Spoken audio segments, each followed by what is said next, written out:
All right, and we're back for day 2. Today we're going to try to get the inside of the frame rails welded back up and try to get the rearmost cab mounts back in. We'll have to drill some holes in the frame that we replaced. So let's see how that goes. We're going to be using the same welder settings that we did when we welded the outside of the frame. Just remember, we still want to skip around from side to side and within that frame rail, so we don't want anything to warp, we don't want it to get too warm. Once you're done welding and everything's cooled down, we're just going to try to grind that weld flat. We need it nice and flat on the inside and on the outside for our reinforcement plate and also for our cab mount bracket. Alright, so we've got everything ground nice and smooth now. Outside and inside, did the best I could on the inside, kind of tight to get to some of those places, but it's ground smooth. It's ready for the cab mount bracket. Alright, this is the rearmost cab mount. Now, before I did this, I tried a couple different bolt sizes in it. The 7/16 would not quite fit, was just a little bit too big. A 3/8 would go through there, but then there was quite a bit of wiggle room. So what I did was I went ahead and just grabbed a 7/16 drill bit. I reamed out the holes on the bracket and on the frame. So now I'm gonna see if it'll fit in there so we can mark our holes so we can drill the next 3 holes for the remainder of the bracket.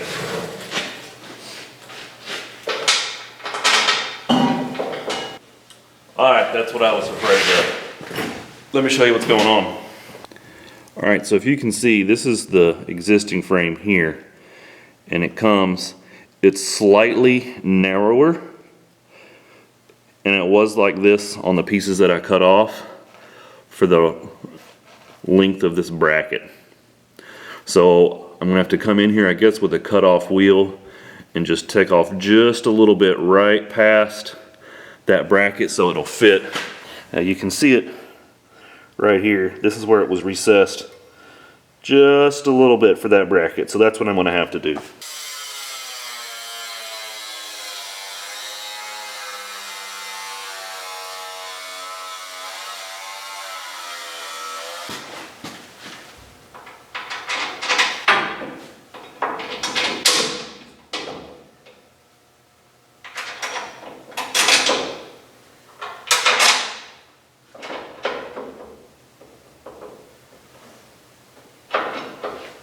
Much better, everything fits now, so I'm gonna take it back out and just kind of clean up those edges with a grinder.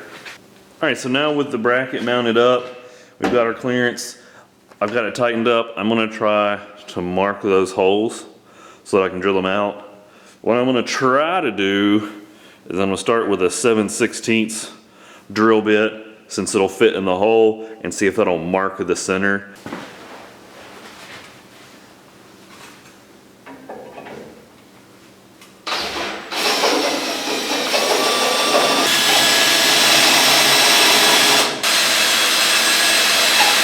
So I've got the remainder of my holes drilled in the frame, so I went ahead and actually took my cab mount bracket back off. The reason for that is I'm trying to mark for a reinforcement plate. Now because I made the joint right there where that cab mount bracket is, I can't put that plate on the inside of the frame, and let me show you why. Alright, so here you can see this bracket on the inside of the frame. So obviously, if I try to put a plate in here to reinforce that cut, it's gonna slide this bracket in more, and that could throw off my alignment with my body mounts. I don't really wanna have to spend any time modifying those brackets. So instead, I am just going to throw my reinforcement plates on the outside. A lot of people don't like to do this because somebody might see their frame modification or say something. Man, this is just gonna be a Woods toy. I don't care about it. I just want it to be strong. So I've got this side completely off, and I went ahead and I've mocked up sort of a bracket or a reinforcement plate that I'm gonna do. Let me grab it. So here it is right here. See if you can kind of get a little bit farther away from that. So sort of that line right there is right where my joint is. I really wish that I had more space to taper it out this way, but I'm running into this spring hanger on the front. I don't want to try to taper it right down through the middle of my holes. So that's why I kind of brought it out more. I got a nice good taper on it out towards the front. Obviously you kind of want it shaped more of like a, people normally call these fish plates. Another term would be like a diamond plate. You want these angles on it so that whenever you weld it, the stress will be along this long line of weld. Let me see, let me try this again.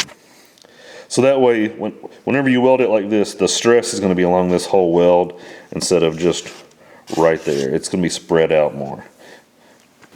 All right, this template material that I'm using, I got this idea from the Fab Forums channel. You guys should check him out. It's a really good channel, a lot of fabrication stuff, a lot better than me. But he's got this one series that's called It's Friday Full and You Need This Tool. It's actually pretty neat. It has a lot of kind of obscure tools that you probably never really heard of unless you've done a lot of fabrications. I learned a lot from it. A lot of pretty cool tools on there to check out. But one of those, he talks about this paper. He actually calls it Ram board that you can get from like Home Depot or Lowe's. My closest Home Depot or Lowe's is like 45-ish minutes away from me, and I really don't want to make the trek over there just for this stuff. So what I did was I checked out Amazon. On Amazon, the Ram board was like right around $100 a roll, which is a little steep. But what I did find was I found this stuff right here. This is the Trimaco X-Board Paint and Remodel. This was a whole roll, which is 35 inches by 100 feet, $29.97 on Amazon, and if you've got Prime, it's free shipping. Man, this stuff works good. It's just like the right heaviness. It's stiff, but yet you can still bend it. If you tape it up to something, it's not just gonna flutter around like a sheet of paper. It's great stuff. If you're trying to do any kind of fabrication, get you a roll. I cut out a piece last night, laid it down, and it flattened out overnight in just a few hours. All right, so we're back. It's been a couple days. Actually, it's been about 3 weeks. I got busy. I had a little trouble getting my plate, but I finally got it. And so we're getting ready to make the reinforcement plates that go on the frame over there. So let's talk about them a little bit. I ended up going with 5/16 plate, which is probably a little overkill, but there's a reason I went for the thicker plates. Because of where I made my cuts, I can't box the inside of the frame because of my cab mount brackets. So since they're in the way from boxing that in, I wanted to go with a heavier duty plate on the outside to help strengthen and reinforce that a little bit more. And also since I made a straight cut. So let's talk about the two different ways you can cut a frame. Obviously I just did a straight cut on mine. I couldn't do some people call it a step cut or a Z cut. Basically here's what it looks like. So here's your frame. And you make these series of cuts that leaves you with this piece that looks like you're playing Tetris. And this is what we cut out. We cut out that step, and then when you go to weld that back together, you put it back, and you have a larger weld area, plus you have a weld area in more than one plane, right? It's not just going straight up and down, you're going up, over, and up. Now, one thing I will point out is if you watch some videos of some guys who actually know what they're doing, when they do these Z cuts, they're radiusing this corner so you don't have a hard corner because that's where your weld's probably going to crack. So if you do the Z cut, make sure you radius that out and you still can get a nice fit, and then I'll give you a smoother weld. So since I didn't do this, and the reason I didn't was I didn't have enough room. Yeah, I could have done a Z cut. I wouldn't have been able to have gotten nearly as much length out of that frame. I probably would have only ended up with maybe 10 inches, maybe if I was lucky. And I still, even at 10 inches, I would have had a really short Z because of that cab mount bracket. So I just went ahead and cut mine straight so I could get the maximum amount. But since I'm spanning that bracket, it's going to have a load not only from the truck itself, but also from that cab mount bracket. That's why I went with this heavier duty plate to try to strengthen things up and make it a little stronger. So let's get started on cutting out our template that we made. And I'm just going to do one at a time, make sure everything fits and it looks like it's going to work on both sides before I cut the other one. In case I have to modify it a little bit, I don't have to go get any more plate. So I just used a few magnets to hold my template down on my plate, and I just traced the outline with a Sharpie and fired up the plasma cutter to start cutting it out, but it didn't go too smooth at first. Yeah, it's not quite getting all the way through it. So I tried to replace the consumables, and that helped a little bit, but it didn't help that much. And that's when I just kind of noticed I had only been cutting thin sheet metal with this, so I had never cranked the air pressure up. So if you have any problems with your plasma not cutting well, try cranking the air pressure up. As soon as I got it up to about 120 pounds, it cut through that 5/16 plate like butter, even though I'm pretty sure that plasma cutter is only rated to like 1/4 inch.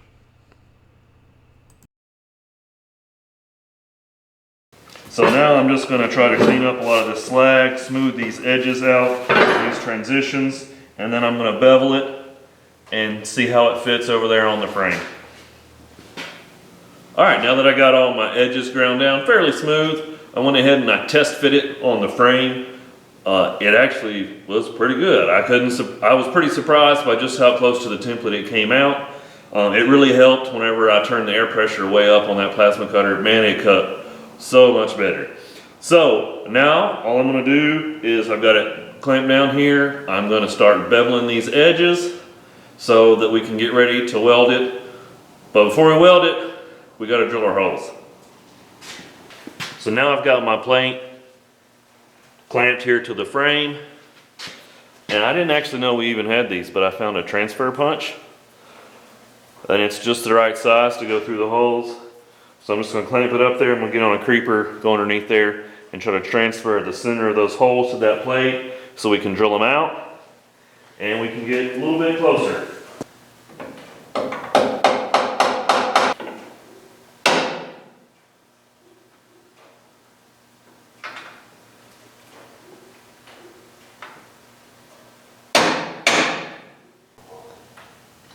Okay, so here you can see there's one, and then there is the other transfer punch. So let's try to go drill these holes. So I'm just going to start by drilling a smaller hole in this plate. I don't remember the exact size, but that doesn't really matter. Just pick one. You don't need a tiny one, but don't pick a big one either. Just kind of keep in mind, the smaller the drill bit, the more that tip can wander when you're first starting that hole. So that's why you don't want to go too small. As soon as I'm done with that small hole, then I'm just going to go straight up to 7/16 and get that hole drilled out. And you just want to check it periodically. Make sure, especially when you're starting these holes, that they don't wander off of your transfer punch mark. So that way everything's going to fit in your bracket.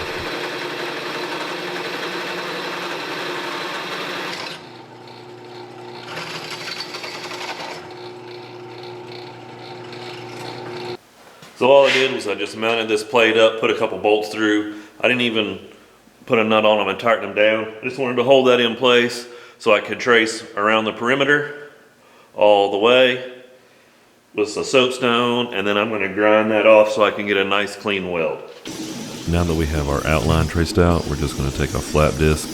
We're going to clean off a nice little margin around that so we have a nice clean area to weld to. This stuff has got like a rubberized coating on this frame, so it does take a little bit of effort. Just take your time, clean around it and around any bolt holes that you're going to weld as well. Alright, so before you start to weld your frame and your reinforcement plate, try to practice some overhead welding. So this is just the chunk of the frame that we cut out, and I found some 1/4 inch scrap. And what did I do? Well, I practiced my overhead welding. Why? Because I'm not very good at it. I've never been trained as a welder. I just kind of weld on the farm and just kind of learned how to do it myself. And overhead is one of the more difficult positions to learn to weld in. So practice what you can. I'll try to link to a video up here from Welding tips and tricks on how to be a better overhead welder. I recommend you check that out. I have a lot of good advice for how you set up your welding machine, and also how you can practice just by putting up some scrap and making multiple passes. Since the reinforcement plate is 5/16, we are going to turn the settings on our welder up just a little bit. Once again, look at the chart on your welder, follow what it says. So we're just going to tack the plate in a couple places, and then we're going to come back and we're going to stitch weld it in 1 to 2 inch welds at a time. We just don't want to get any one area too hot. We don't want to cause any warpage. And there's a reason I said practice your overhead welding, because you're going to be doing some overhead welding. So practice it if you don't do a lot of that before you get started, so that way you can get nice penetration and your weld's not going to look terrible. After everything's welded and cooled down, we're just going to hit it with a wire brush, just trying to clean up those welds a little bit before we hit it with some paint. And once everything is cleaned up, we're going to just hit it with some primer. And after we're done with that primer, then we're just going to come back with just some regular paint just to keep it from rusting. All right, so we're finally back and we're going to try to finish up this frame shortening project. It has been a challenge. The project itself has not been hard at all. Matter of fact, I got like 70% of this done in only 2 nights, probably only about 6 hours worth of work. Since then though, I've had just time crunch after time crunch. In the past 40 days, I've only had about maybe 3 to 4 hours to work on the truck, and that's only been in like 30-minute increments here and there. So I haven't been able to get a lot done. I had some problem getting the metal for my reinforcement plate, but we finally got all that behind us. We've got our frame cut and shortened. We've got our reinforcement plates made, welded to the frame. We've got all of our holes drilled out for our cab mount brackets. So all we have left to do now is just bolt in our cab mount brackets. Now I am going to be using all grade 8 hardware. So grade 8 nuts, bolts, washers, and of course lock washers to keep everything from backing off. So because we don't want that thing falling off while we're going down the road.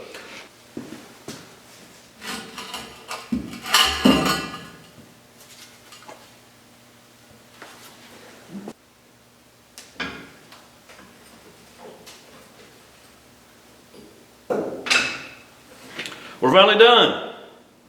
Almost. Last thing we got to do, we just need to go and we need to retighten all of our cab mounts.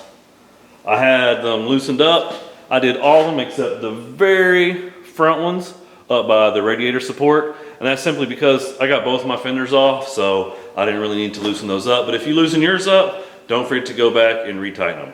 I think the torque specs on these are 50 foot-pounds. I got a video up here that you can check out about how do you replace all these and install a 1-inch body lift if you want to check that out. But we're done. It's shorter. It's still really, really long. It's like enormous. Now a few pointers if you're going to tackle a project like this. Measure, measure, measure. Measure your cuts before you cut, and then after you cut and you scoot everything back together, before you weld, measure everything again. Make sure you make those cuts at the same place on both sides. You're getting out an equal amount of frame on both sides, and then whenever you push everything together, make sure everything's square. You gotta have this in there as straight as possible. That's gonna make everything a whole lot better down the road. So I thought I would take just a minute to kind of talk about the project, how everything went, if I would do anything different, and any kind of specialized tools that you may need. So overall, I really thought the project went pretty well. It really wasn't as difficult as I thought it was going to be. It's kind of scary how easy you can cut your truck in half. Now, you do need to make sure you have a welder to put it back together. And that's really the only specialized tool that you need for this project is a welder. Okay, so yeah, I used a plasma cutter for this, but if you don't have one, don't worry about it. You don't have to have a plasma cutter. You can either have your metal shop cut your metal out for you. You can use a bandsaw, a regular torch, or if you have to use cutoff wheels, you can use those. You're just going to need a bunch of them. You don't necessarily have to have a 220 volt. You could probably weld this with a 110. It's not that thick. It's only about 3/16 of an inch. So if you just have a 110, just make sure you bevel those edges so you can get some good penetration. You may have to do multiple passes, but probably not. Now, one area where I could have probably done a little bit better was where I chose to cut. I chose to cut in an area that didn't give me enough room to put a proper reinforcement plate with the length of the taper that I needed. My reinforcement plate should have been longer with more taper, so I would have had more weld area. But I'm fine with it like it is. This is not going to see a whole lot of highway miles. Mostly gonna be used around the farm and in the woods, so I'm okay with it. So ideally, you would actually box in the frame where your joint is, where you cut and where you weld it back together. But since I cut in the middle of my cab mount bracket, I don't really have that option. I can't really easily box that in. And I'm scared if I try to box it in outside of that cab mount bracket, all I'm gonna actually do is end up putting more stress on the joint itself, since that's not gonna be reinforced, but right outside of it is, and that could actually put more stress into that joint. So I'm just gonna leave it like it is and just keep an eye on it. If I start to notice any signs of any failure, any cracking, I'll worry about it then. All right, let's get a final measurement.